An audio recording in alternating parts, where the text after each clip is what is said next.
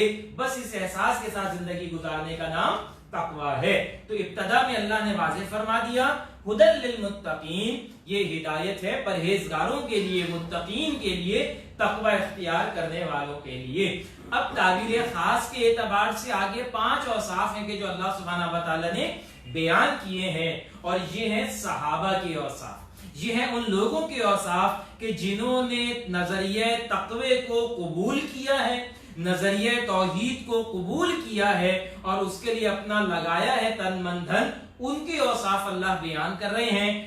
آج ہمیں بھی ان کی ضرورت ہے، آج ہمیں بھی اس نظریے پر ڈٹنا ہے، اس نظریے کے لیے کھڑے ہونا ہے، اس نظریے کو عام کرنا ہے، اور اس نظریے کی نفاذ کی جد و جہد کرنی ہے۔ تو وہ اوصاف کے جو اللہ نے صحابہ کے بیان کیے، یہ اوصاف اللہ ہمارے دلوں میں بھی پیدا فرما دے۔ اللہ نے بیان فرمایا نمبر 1، الذین یؤمنون بالغیب، یہ وہ لوگ ہیں کہ جو غیب پر ایمان رکھنے والے ہیں۔ اب یہ ہے بڑا عجب انداز کہ جہاں سے آغاز ہو رہا۔ آج کی دنیا ہماری مادی دنیا کہلاتی ہے، جس کو ہم مٹیریلسٹک ورلڈ کہتے ہیں۔ آج کی دنیا کا ایک اصول یہ بھی ہے کہ جو شے انسان لیبارٹری کے اندر دیکھ سکتا ہو یا محسوس کر سکتا ہو، اس کو تو مانتا ہے، اور اس کے سوا جو کچھ ہے انسان اس کا انکار کر دیتا ہے۔ گویا کہ ظاہر میں اگر کوئی شے ہو تو وہ مانی جائے گی، اور اگر وہ نہ ہو تو اس کا انکار کر دیا جائے گا۔ یہ دنیا کے اصول ہیں، یہ آج سائنس کے اصول ہیں، لیکن قرآن آغاز کرتا ہے ایمان بالغیب سے، اور غیب میں جو اہم ترین ہستی ہے وہ کون سی ہستی ہے؟ وہ ہے اللہ سبحانہ و تعالیٰ کی ہستی۔ دنیا کا کوئی آلہ، دنیا کی کوئی لیبارٹری، دنیا کی کوئی سائنس اور دنیا کا کوئی فارمولا اس کو پروف نہیں کر سکتا اللہ سبحانہ و تعالیٰ کو۔ لیکن نبی رحمت علیہ السلام کی تعلیمات پر ایمان لاتے ہوئے اللہ کو وحدہ لا شریک ماننا، اللہ کو رب ماننا، اللہ کو پالن نہار ماننا، اور اللہ ہی کو اصل سرچشمہ ماننا، یہ اصل میں ایمان کا آغاز، اور یہیں سے بندہ مومن کی آزمائش ہے کہ جس کا آغاز ہو جاتا ہے۔ تو گویا اللہ نے اس بات کو واضح کر دیا کہ یہ جو اہل ایمان ہے یہ مادہ پرستی پر، عقل پرستی پر، ظاہر پرستی پر ایمان لانے والے نہیں ہیں، بلکہ یہ بن دیکھے رب کو ماننے والے ہیں۔ جب تک رب کو نہ مانا جائے، رب کے کلام پر کیسے ایمان لایا جا سکتا ہے؟ تو اللہ نے بیان فرمایا الذین یؤمنون بالغیب، یہ وہ لوگ ہیں کہ جو غیب پر ایمان لانے والے۔ پھر اسی طرح قرآن حکیم میں ہم جنت اور جہنم کا تذکرہ بار بار سنتے ہیں، لیکن کیا کبھی کسی نے اپنی آنکھوں سے اس جنت اور جہنم کو دیکھا ہے؟ نہیں دیکھا، بلکہ اللہ نے اس کا مشاہدہ صرف نبی رحمت علیہ السلام کو کرایا ہے، اور وہ ایمان ہے کہ جو بندہ مومن کے دل کے اندر موجود ہے کہ جو آپ نے دیکھا، جو آپ نے بتایا، آمنا و صدقنا، ہم ایمان لائے اور ہم نے تصدیق کی۔ گویا یہ آخرت بعث بعد الموت یہ بھی غیب کے اندر ہے، اور کوئی اس کو دیکھنے والا نہیں ہے۔ کبھی کوئی مرنے والا واپس نہیں آیا بتانے کے لیے کہ قبر کے احوال کیا ہیں اور آخرت کے معاملات کیا ہیں۔ نبی رحمت علیہ السلام نے ہمیں بیان کیا، اللہ کے کلام میں موجود ہے، ہم اس کے اوپر ایمان لانے والے ہیں۔ یہ بھی غیب کے ایمان میں سے ہے، تو اس ایمان پر یہ مضبوطی سے قائم ہے۔ اس کے بعد اللہ نے بیان فرمایا وَيُقِيمُونَ الصَّلَاةَ، اور یہ وہ لوگ ہیں کہ جو نماز کو قائم کرتے ہیں۔ اب یہاں پر جو دوسرا وصف اللہ نے بیان کیا وہ ہے نماز۔ اعمال کے اعتبار سے سب سے پہلے تو نظریہ بنیاد بنایا ہے، نظریہ قائم کرو، اللہ پر، توحید پر ایمان لے کر آؤ، آخرت پر یقین رکھو، اور رسالت کا ایمان اپنے دل کے اندر پیدا کرو۔ اس کے بعد جو پہلا عمل اللہ نے بیان کیا وہ کیا ہے؟ وہ ہے نماز۔ اس نماز کی بڑی اہمیت ہے ہمارے دین کے اندر۔ ایک بندہ مومن جب اسلام میں داخل ہوتا ہے تو دیگر عبادات بعد میں اس کے اوپر فرض ہوتی ہیں، جو سب سے پہلی عبادت فرض ہوتی ہے وہ ہے نماز۔ زکات تو تب فرض ہوگی نا کہ جب وہ صاحب نصاب ہو اور اس پر سال گزر چکا ہو.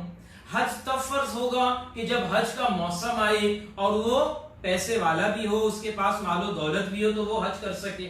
اسی طرح روزے تب فرض ہوں گے کہ رمضان کا مہینہ آئے اور اس کی صحت بھی درست ہو تو وہ روزہ رکھے گا. لیکن آج ابھی کوئی ایمان لایا ہے تو ابھی اس کے اوپر عشاء کی نماز فرض ہو جائے گی. تو پہلی عبادت کے ایک بندہ مومن جو اسلام میں داخل ہوتا ہے وہ کیا ہے؟ نماز کی عبادت ہے. پھر اسی طرح اللہ کے نبی علیہ السلام نے نماز کو دین کا ستون بھی قرار دیا. جس طرح ارکان اسلام پلرز آف اسلام ہے, وہیں پر ایک بنیادی ستون نماز کو قرار دیا اور آپ نے فرمایا الصلاۃ عماد الدین, یہ نماز دین کا ستون ہے. من اقامہا فقد اقام الدین, گویا اس کو جس نے قائم کیا اس نے دین کی عمارت کو قائم کیا. فمن ہدمہا, جس نے اس کو گرا دیا اس نے دین کی عمارت کو گرا دیا. گویا نماز کو دین کی عمارت کے ساتھ اللہ کے نبی علیہ السلام نے تشبیہ دی ہے. گویا یہ ہے وہ نماز کے جس کا تذکرہ یہاں پر اللہ نے بیان کیا.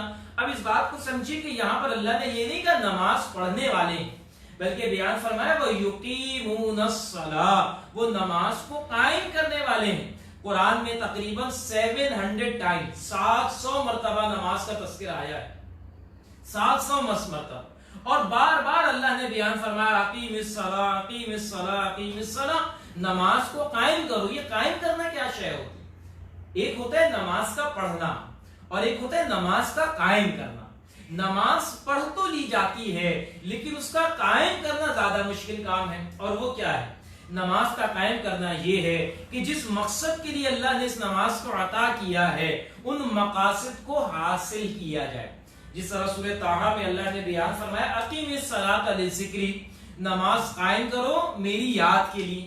یا اس کا ترجمہ یوں بھی کیا گیا مجھے یاد رکھنے کے لیے, کیونکہ انسان دنیا کے اندر آتا ہے اپنے مقصد بندگی کو بھول جاتا ہے. دنیا کے معاملات میں جب لگتا ہے کاروبار میں, بازار میں, گھر بار میں, بیوی بچوں میں, تو اپنے مقصد زندگی کو بھول جاتا ہے. اللہ بلاتا ہے اس کو آؤ دن میں 5 مرتبہ کھڑے ہو جاؤ اور اپنے مقصد زندگی کو یاد کرو اور یاد رکھو کہ اللہ کے سامنے تمہیں حاضر ہونا ہے اور اللہ کو جواب دینا ہے. تو اس اللہ کی یاد کو تازہ رکھنے کے لیے اللہ نے نماز عطا کی. پھر اسی طرح اللہ نے بیان فرمایا ان الصلاۃ تنہی عن الفحشاء والمنکر, یہ نماز تمہیں بے حیائی سے, برائی سے روکتی ہے. شعیب علیہ السلام کی قوم یہی تو تانا دیتی تھی نا کہ اے شعیب کہ آپ کی نماز اس کا حکم دیتی ہے کہ ہم اپنے آباء و اجداد کے معبود کی پیروی نہ کریں یا اپنے مال میں اپنے اعتبار سے تجاوز نہ کریں. وہ دھوکہ دیا کرتے تھے, ناپ تول میں کمی کیا کرتے تھے کہ آپ کی نماز اس بات کا حکم دیتی ہے. تو اللہ نے فرمایا ہاں یہ نماز اس بات کا بھی حکم دیتی ہے کہ دیکھو نماز پڑھ کر اپنے آپ کو فارغ نہ سمجھ لینا, بلکہ نماز کا تقاضا تو مسجد کے باہر ہے اصل میں تم سے. اور وہ کیا ہے کہ تمہارے معاملات بے حیائی اور فحاشی سے پاک ہو اور تمہارا لین دین دھوکے بازی سے پاک ہو اور اللہ کو اپنے سامنے رکھتے ہوئے اس انداز میں کاروبار کرو, اس انداز میں معاملات کرو گویا رب تمہیں دیکھ رہا ہے, گویا رب تمہیں دیکھ رہا ہے. اس احساس کو پیدا کرنے کے لیے اللہ نے یہ نماز کی عبادت ہے کہ جو عطا کی ہے اور یہی نماز کے قائم کرنے کا تقاضا ہے. تو بیان فرمایا وَيُقِيمُونَ الصَّلَاةَ, اور وہ نماز کو قائم کرتے ہیں. اس کے بعد فرمایا وَمِمَّا رَزَقْنَاهُمْ يُنْفِقُونَ, اور جو کچھ بھی رزق ہم نے ان کو دیا ہے وہ اس کو خرچ کرنے والے ہیں. جو کچھ بھی رزق دیا ہے وہ اس کو خرچ کرنے والے ہیں. اب عربی زبان کے اندر رزق میں بڑی وسعت پائی جاتی ہے. اردو زبان کے اندر تو رزق ہم کھانے پینے کی اشیاء کو کہتے ہیں, لیکن عربی زبان کے اندر رزق قرار دی گئی ہے کہ جو اللہ کی طرف سے بطور نعمت ایک بندے کو عطا کی جائے. یہ مال بھی رزق ہے, صلاحیت بھی رزق ہے, اولاد بھی رزق ہے, جان بھی رزق ہے, اوقات بھی رزق ہے, اور اللہ کی طرف سے جو نعمتیں کھانے پینے کی عطا کی گئی ہے وہ بھی رزق ہے. یہ تمام کی تمام نعمتیں کہ جس کو اللہ نے ہمیں عطا کیا ہے وہ سارا کا سارا اللہ کا رزق ہے. تو اللہ نے بیان فرمایا وَمِمَّا رَزَقْنَاهُمْ, اور جو رزق ہم نے ان کو عطا کیا ہے. یہاں سے ایک بات اور اللہ نے واضح کر دیا کہ یہ جو رزق تمہارے پاس ہے تم اس کے مالک نہیں ہو. تم اس کے مالک نہیں ہو، بلکہ جو کچھ تمہیں عطا کیا گیا وہ بھی اللہ کی طرف سے عطا کرتا ہے، لیکن یہ وہ لوگ ہیں کہ جو اللہ نے ان کو عطا کیا یہ اس میں سے خرچ کرنے والے ہیں، اس میں سے لوگوں کے اوپر لگانے والے ہیں، انفاق کرنے والے ہیں۔ یہ تیسرا وصف ہے کہ جو اللہ نے بنیادی اعتبار سے بیان فرمایا، غیب پر ایمان لانے والے، نماز قائم کرنے والے، اور جو رزق اللہ نے عطا کیا اس کو خرچ کرنے والے۔ اب یہ خرچ کہاں کرتے ہیں؟ یہ خرچ کرنے کے مصارف اللہ کے لیے، اور اللہ کے لیے کیسے؟ اللہ کی دین کی دعوت و تبلیغ کے لیے، اللہ کے دین کی اقامت کے لیے، اور نمبر 2 اللہ کے بندوں کے اوپر خرچ کرنے والے، بندوں کی ضروریات کو پورا کرنے والے، بندوں کی احتیاج کو پورا کرنے والے، گویا لوگوں کے اوپر مال خرچ کرنے والے، یہ بھی وہ لوگ ہیں کہ جن کا تذکرہ اللہ نے بیان کیا ہے۔ تو تیسرا بس یہاں پر اللہ نے بیان فرمایا وَمِمَّا رَزَقْنَاهُمْ يُنْفِقُونَ، اور یہ وہ لوگ ہیں کہ جو کچھ ہم نے ان کو دیا ہے یہ اللہ کے خوشنودی کے کاموں کے اندر اللہ کو راضی کرنے کے لیے خرچ کرتے ہیں۔ اس کے بعد اللہ نے بیان فرمایا وَالَّذِينَ يُؤْمِنُونَ بِمَا أُنزِلَ إِلَيْكَ وَمَا أُنزِلَ مِن قَبْلِكَ، اور جو ایمان لاتے ہیں اس وحی پر کہ جو اے نبی صلی اللہ علیہ وسلم آپ کی طرف نازل کی گئی ہے، یعنی قرآن حکیم۔ گویا یہ متقین کے اوصاف بیان ہو رہے ہیں جن کو قرآن بول رہا ہے کہ یہ ہدایت یافتہ لوگ ہیں، یا یہ ہدایت حاصل کرنے والے لوگ ہیں، یا تعبیر خاص کے اعتبار سے صحابہ کا تذکرہ آ رہا ہے۔ تو اللہ نے بیان فرمایا ان کا چوتھا وصف یہ قول ہے یہ قرآن پر ایمان لانے والے ہیں۔ اور یہاں پر اللہ نے صرف یہ نہیں کہا کہ قرآن پر ایمان لانے والے ہیں، بلکہ اللہ نے قرآن کو جوڑا ہے نبی کریم کے ساتھ صلی اللہ علیہ وسلم۔ جو کچھ اے نبی آپ پر نازل کیا گیا ہے اس پر یہ ایمان لانے والے ہیں۔ کیوں؟ کیونکہ اللہ جانتا تھا وہ فتنے بھی برپا ہونے والے ہیں کہ جو کہتے ہیں ہمارے لیے قرآن کافی ہے اور ہم حدیث کو نہیں مانتے۔ تو اللہ نے بیان کر دیا یہ قرآن تمہارے سامنے بیان کرنے والی ہستی کون ہے؟ تم حدیث کا انکار کرتے ہو۔ حدیث کہتے ہیں قول رسول کو صلی اللہ علیہ وسلم، حدیث کہتے ہیں نبی رحمت علیہ السلام کے اعمال کو، حدیث کہتے ہیں نبی رحمت علیہ السلام نے کسی کام کو ہوتے ہوئے دیکھا اور آپ خاموش رہے، گویا آپ نے اجازت دے دی۔ تو تم حدیث کا انکار کرتے ہو اور قرآن پر ایمان لاتے ہو۔ یہ قرآن تم تک پہنچانے والے قول ہیں، یہ بھی تو قول رسول ہے۔ اللہ کے نبی علیہ السلام نے اپنی زبان مبارک سے پہنچایا تب یہ قرآن ہم تک پہنچا نا۔ تو اللہ نے اس بات کو واضح کر دیا کہ اے نبی جو کچھ آپ کی طرف نازل کیا گیا ہے یہ وہ لوگ ہیں کہ جو اس کے اوپر ایمان لانے والے ہیں۔ وما انزل من قبلک، اور جو کچھ آپ سے پہلے نازل کیا گیا اس پر بھی ایمان لانے والے۔ کیا مطلب ہے؟ گویا تورات، زبور، انجیل، صحف ابراہیمی جو دیگر آسمانی کتاب ہیں اس پر بھی یہ ایمان رکھتے ہیں کہ یہ من جانب اللہ ہے۔ البتہ پھر اس کی وضاحت میں مفسرین یہ بات واضح کرتے ہیں کہ آج امپلیمنٹیبل، آج قابل عمل کتاب تو قرآن حکیم ہے۔ تورات پر آج عمل نہیں ہو سکتا، انجیل پر آج عمل نہیں ہو سکتا، زبور پر آج عمل نہیں ہو سکتا، صحیف ابراہیمی کے مطابق اپنے معاملات کو آج ہم عمل میں نہیں لا سکتے۔ کیوں؟ کیونکہ اس کے اندر دنیا کے اندر تحریف کر دی گئی ہے۔ اب وہ اپنی اصل صورت میں نہیں ہے، لیکن اس کی جو اصل ہے وہ اللہ ہی کی طرف سے نازل کرتا ہے۔ گویا وہ آسمانی کتابیں ہیں تو ان کتابوں پر بھی ایمان لانے والے ہیں۔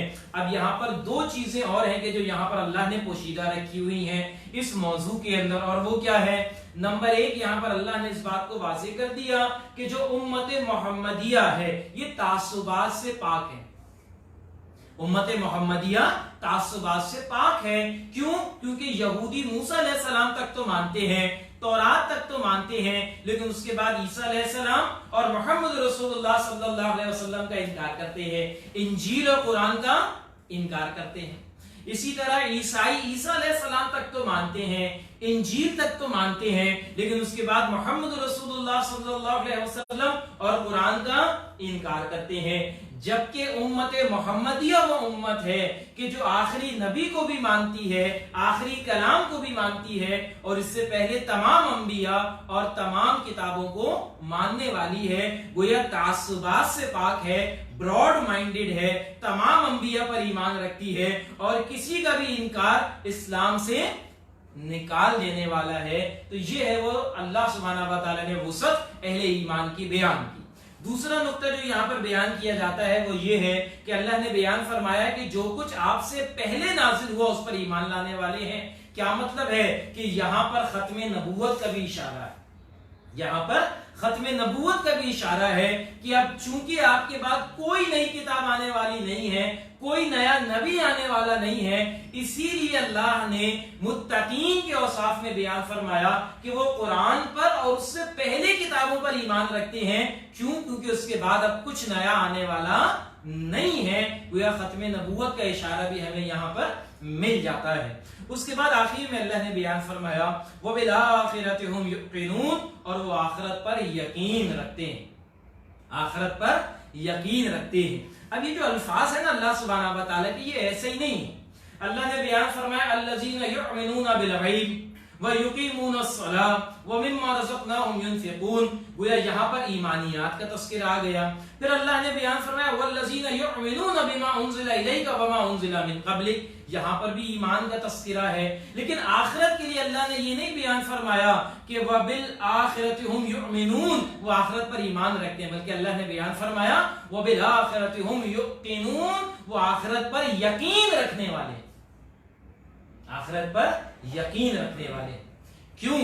کیونکہ یہ جو آخرت کا یقین ہے نا, یہ انسان کے عمل پر سب سے زیادہ اثر انداز ہوتا ہے. انسان کے عمل پر سب سے زیادہ اثر انداز ہوتا ہے.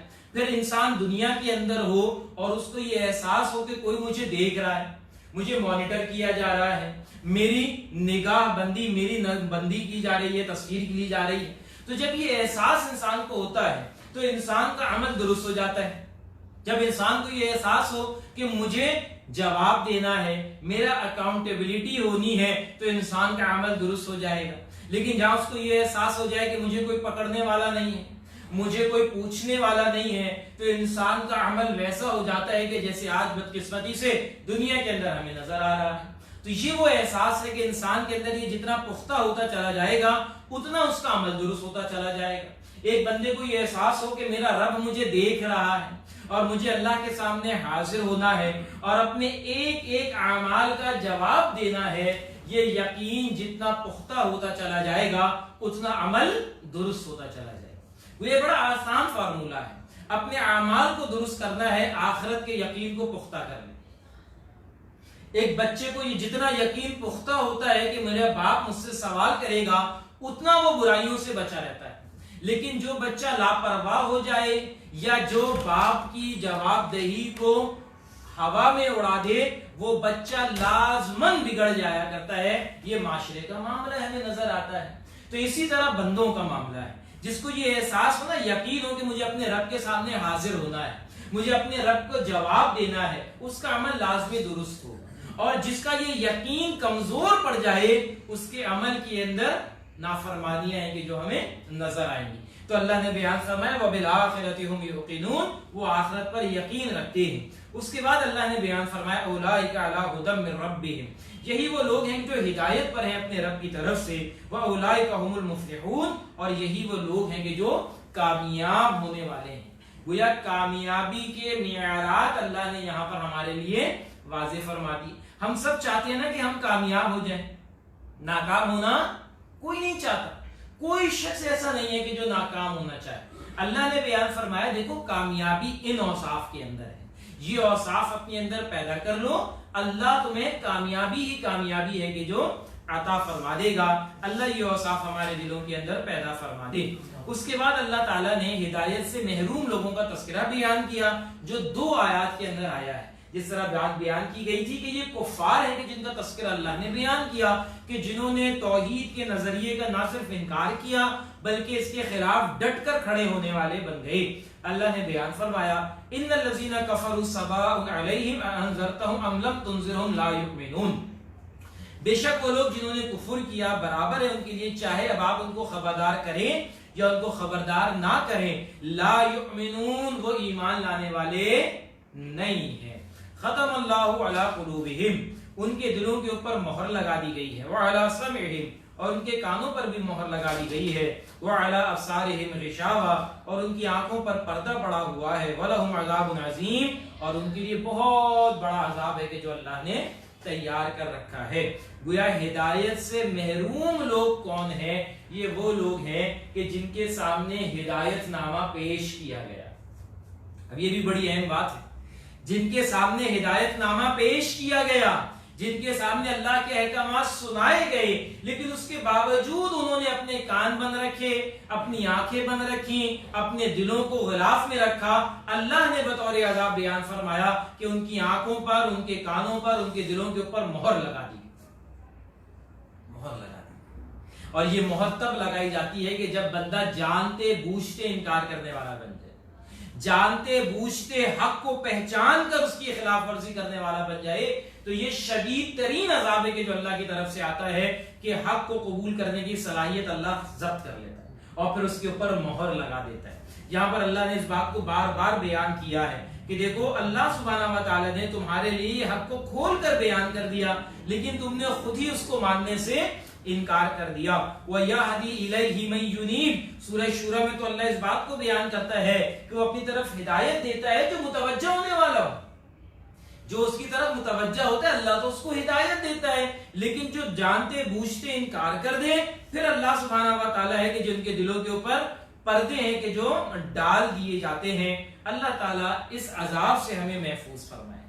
اللہ تعالیٰ ہمیں قرآن حکیم کو جانتے بوجھتے سمجھتے ہوئے اس کے مطابق اپنے اعمال کو ڈھالنے کی توفیق عطا فرمائے۔ مشکلات تو ہیں، ایسی بات نہیں ہے کہ بس یہ بڑا آسان معاملہ ہے، ہم نے پڑھ لیا اور معاملات ہماری زندگی درست ہو جائے گی، نہیں، ایسا قطعاً نہیں ہے۔ یہ بات ہم نے اس سے پہلے سورہ فاتحہ کے اندر بھی سمجھا تھا۔ اللہ کی کامل بندگی کرنا یہ کوئی آسان بات نہیں ہے، لیکن جو اس کے اندر محنت کرے گا، جو اس کے اندر مشقت کرے گا، جو اس میں کوشش کرے گا، تو اللہ نے بیان فرمایا نا وَيَهْدِي إِلَيْهِ مَن يُنِيبُ، جو کوشش کرے گا اس کی طرف آنے کی، اللہ اس کو پھر ہدایت ہے کہ جو عطا فرمائے گا۔ تو ہم اپنا جائزہ لے کہ ہم کس طرف کوشش کر رہے ہیں، ہم کس شے کی کوشش کر رہے ہیں، ہمارا کیا ارادہ ہے، ہماری کیا خواہش ہے۔ یہ وہ شے ہے کہ جس کو ہمیں اپنا جانچنا چاہیے اور اللہ کے کلام سے اپنے تعلق کو جوڑنا چاہیے۔ اور یہ باتیں تو جو یہاں پر بیان کی جاتی ہیں بڑی مختصر ہوتی ہیں، ہم کوشش کریں کہ خود اس کو پڑھیں، اور انشاءاللہ تعالیٰ جب خود پڑھیں گے تو اللہ کے کلام کی یہ تاثیر ہے کہ جب اس کو پڑھا جائے گا تو یہ دلوں کے اوپر اثر ڈالنے والا کلام، یہ انشاءاللہ تعالیٰ اثر ڈالے گا دلوں کے اوپر، یہ انسان کی دل کی کیفیت کو تبدیل کرے گا اور پھر انسان کے لیے قدم بڑھانا آسان ہو جائے گا۔ شرط کیا ہے کہ دل کو صاف رکھیے، اس کے اوپر عمل کرنے کی نیت ہو، تو انشاءاللہ تعالی اللہ سبحانہ و تعالی آگے کے مراحل ہمارے لیے آسان کر دے گا۔ اقول قولی ھذا واستغفر اللہ لی ولکم ولسائر المسلمین والمسلمات۔ سبحانک اللہم وبحمدک، نشہد ان لا الہ الا انت، نستغفرک ونتوب الیک۔ جزاکم اللہ خیر و احسن الجزاء۔